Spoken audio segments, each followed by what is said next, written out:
was reviewing the whole situation of the restoration of people's assets and how all of that could be arranged. What I believe that the minority leader was putting on the table. At the last sitting of Parliament, insisted on issuing a statement against a lot of opposition from members of the House.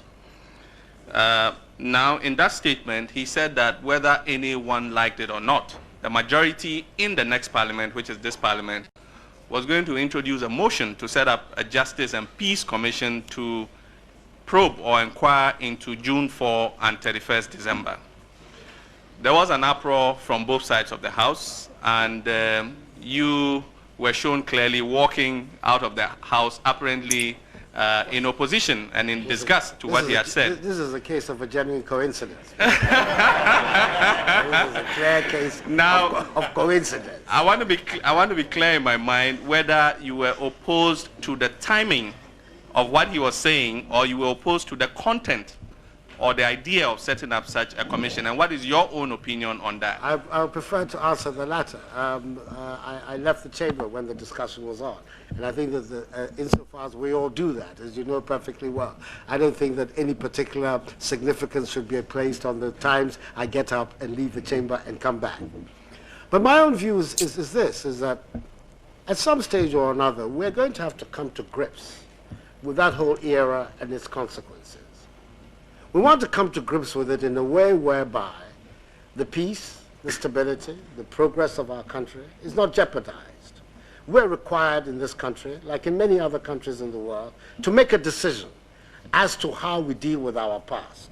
By and large, the nation is ready to say that what has happened in the past, let bygones be bygones. But there's still the situation involving the victims. People whose sufferings in one way or another cannot be so easily alleviated just by words. That a mechanism, some kind of mechanism, was already in place when you were in office. The Attorney General, for instance, I know, was reviewing the whole situation of the restoration of people's assets and how all of that could be arranged. What I believe that the minority leader was putting on the table, which is I believe, for us, the majority view in the country, is that let us have some kind of mechanism working not with discretion.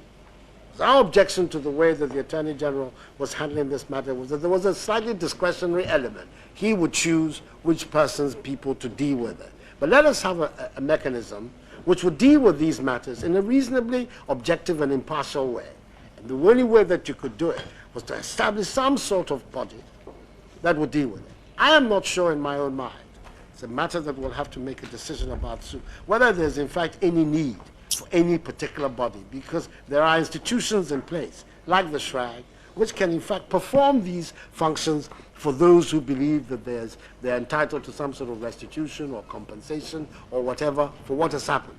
And my preference, frankly, and that is going to be the attitude which dominates my tenure of office, is that wherever there are already existing institutions that can deal with the problems that you come up by, let those institutions be strengthened, let those institutions deal with it, so that we can have some development of institutions in our country in an orderly and organized way.